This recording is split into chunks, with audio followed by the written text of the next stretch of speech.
భారత్, అమెరికాల మధ్య జరిగే వాణిజ్య ఒప్పందానికి ప్రధానమైన అడ్డంకి పాల సరఫరా. అవును, మనం వాడేవి శాకాహార పాలు అంటే వెజ్ మిల్క్.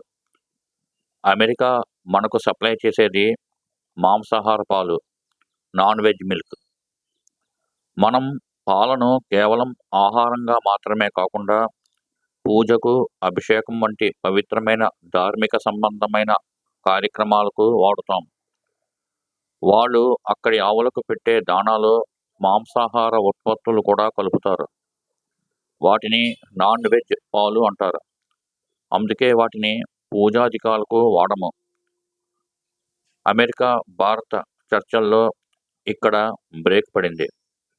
భారత్ మాతాకి జై, గోమాతాకి జై, వందే గోమాతరం.